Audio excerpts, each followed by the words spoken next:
नमस्कार साथियों, स्वागत है आपका हमारे YouTube चैनल में। आप छत्तीसगढ़ की किस जगह से हमारे समाचार सुन रहे हैं, कृपया कमेंट बॉक्स में लिखकर हमें जरूर बताएं। साथ ही हमारे चैनल को सब्सक्राइब करना ना भूलें। रायपुर से प्रस्तुत है छत्तीसगढ़ के प्रादेशिक समाचारों के साथ में रजनी शुक्ला। पहले मुख्य समाचार। प्रदेश के सभी नगरीय निकायों में 27 जुलाई से 10 अगस्त तक जन समस्या निवारण पखवाड़ा का आयोजन किया जाएगा। राज्य नीति आयोग द्वारा छत्तीसगढ़ विजन डॉक्यूमेंट 2047 तैयार करने के लिए कल रायपुर में संवाद कार्यक्रम का आयोजन किया गया।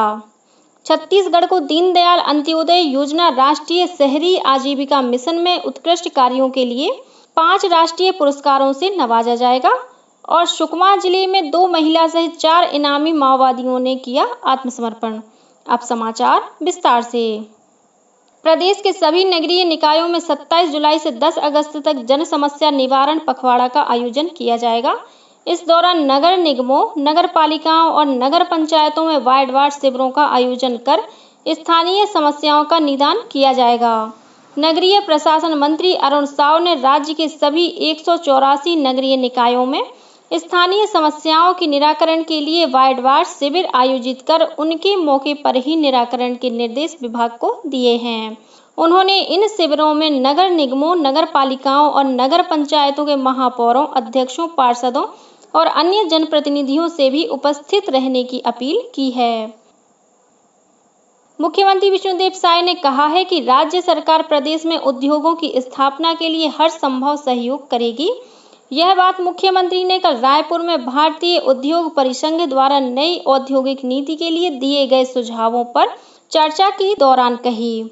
उन्होंने कहा कि सरकार की मंशा है कि नए उद्योगों की स्थापना हो और छत्तीसगढ़ में वैल्यू एडिशन का काम हो, साथ ही स्थानीय युवाओं को रोजगार मिले। इस मौके पर भारतीय उद्योग परिसंघ के सदस्यों ने प्रदेश में सिंगल विंडो सिस्टम और मुख्यमंत्री द्वारा रोजगार सृजन के लिए उद्योगों को बढ़ावा दिए जाने के प्रयासों की सराहना की। राज्य नीति आयोग द्वारा छत्तीसगढ़ विजन डॉक्यूमेंट 2047 तैयार करने के लिए कल रायपुर में संवाद कार्यक्रम का आयोजन किया गया। इसका शुभारंभ वित्त मंत्री ओपी चौधरी ने किया। इस कार्यक्रम में छत्तीसगढ़ को देश में कृषि और प्रसंस्कृत सुपरफूड का पावर हाउस बनाने हेतु किसानों ने कृषि और खाद्य प्रसंस्करण, बागवानी, फसलों और कृषि के क्षेत्र में बुनियादी ढांचे में सुधार सहित अनेक मुद्दों पर अपने सुझाव दिए। बैठक में कृषि से संबंधित लक्ष्य, चुनौतियां और सामर्थ्य विषय पर विचार विमर्श किया गया। इस संवाद कार्यक्रम में युवा, किसान, महिला और प्रबुद्धजनों ने भाग लिया। इस मौके पर वित्त मंत्री ने कहा कि देश और राज्य को ऊंचाई तक पहुंचाने में समाज के सभी वर्गों के विचार प्रभावी योगदान दे सकते हैं। इस कार्यक्रम का समापन मुख्यमंत्री विष्णुदेव साय ने किया। इस दौरान उन्होंने बताया कि छत्तीसगढ़ का विजन डॉक्यूमेंट 1 नवंबर को राज्य स्थापना दिवस के दिन पेश किया जाएगा। छत्तीसगढ़ सरकार केंद्र सरकार की खेलो इंडिया योजना की तर्ज पर छत्तीसगढ़ क्रीड़ा प्रोत्साहन योजना शुरू करेगी। यह जानकारी राज्य के खेल मंत्री टंकराम वर्मा ने दी है। उन्होंने कहा है कि पिछली सरकार की छत्तीसगढ़ ओलंपिक योजना को आगे जारी नहीं रखा जाएगा। छत्तीसगढ़ में गौवंश की तस्करी या उसके मांस की बिक्री को रोकने के लिए राज्य के पुलिस महानिदेशक ने आदेश जारी किया है।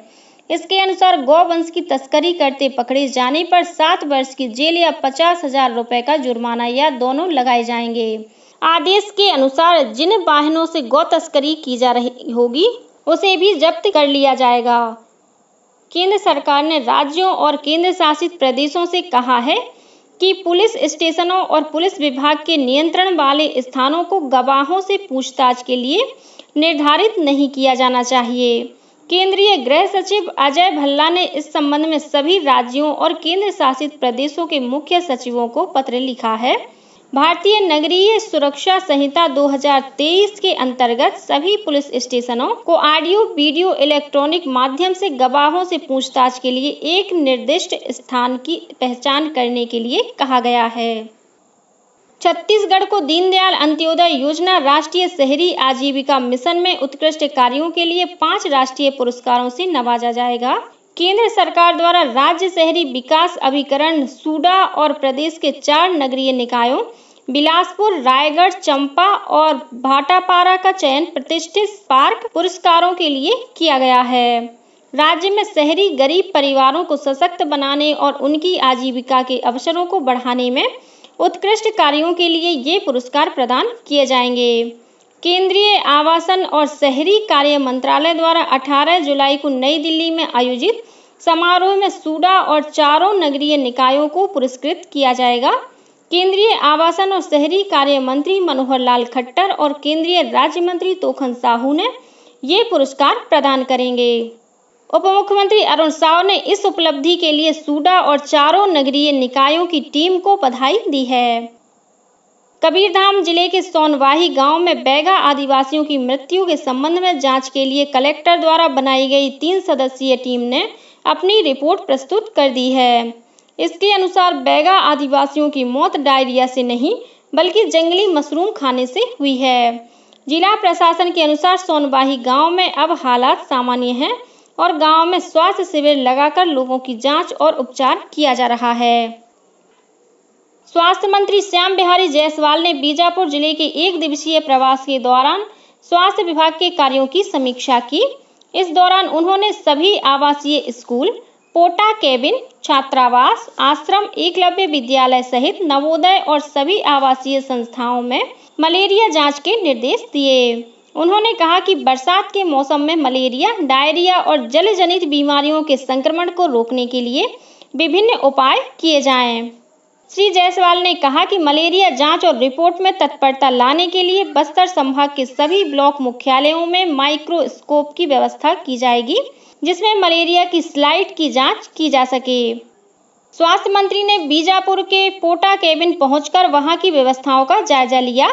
अपने प्रवास के दौरान श्री जायसवाल ने बीजापुर जिला अस्पताल का भी निरीक्षण किया।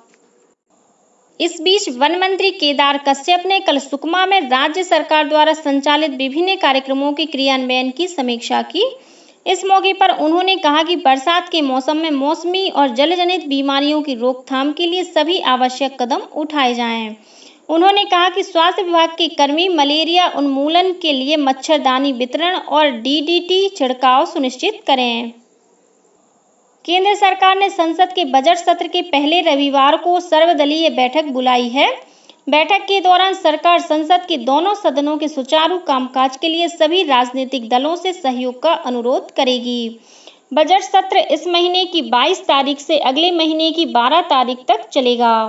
केंद्रीय बजट 23 जुलाई को प्रस्तुत किया जाएगा।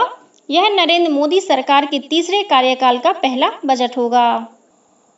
सुकमा जिले में 2 महिला सहित 4 इनामी माओवादियों ने आत्मसमर्पण किया है। इनमें से एक माओवादी पर 8 लाख रुपए, 2 पर 5-5 लाख और एक माओवादी पर 2 लाख रुपए का इनाम घोषित था। इन माओवादियों ने राज्य सरकार की पुनर्वास नीति और नियत नैल्ला नार योजना से प्रभावित होकर पुलिस के समक्ष आत्मसमर्पण किया। ये सभी माओवादी संगठन में लंबे समय से सक्रिय थे और इन पर कई घटनाओं में शामिल रहने का आरोप है। आत्मसमर्पित माओवादियों को राज्य सरकार की ओर से 25-25 हजार रुपए की प्रोत्साहन राशि प्रदान की गई। राष्ट्रीय शिक्षा नीति 2020 पर कल रायपुर में राज्य स्तरीय उन्मुखीकरण कार्यक्रम का आयोजन किया गया। यह कार्यशाला स्कूल शिक्षा विभाग के अधिकारियों और अकादमिक सदस्यों में राष्ट्रीय शिक्षा नीति के प्रति व्यापक समझ विकसित करने के उद्देश्य से आयोजित की गई। इस अवसर पर शिक्षाविद डॉक्टर हेमलता एस मोहन ने कहा कि नई शिक्षा नीति का लक्ष्य भारत को ज्ञान के क्षेत्र में वैश्विक महाशक्ति के रूप में स्थापित करना है। संपूर्णता अभियान के तहत कोंडागांव जिले के आकांक्षी विकासखंड माकड़ी में विभिन्न कार्यक्रम आयोजित किए जा रहे हैं। इसी कड़ी में शिक्षा विभाग द्वारा स्कूली बच्चों के लिए निबंध, नारा लेखन और रंगोली प्रतियोगिता का आयोजन किया गया।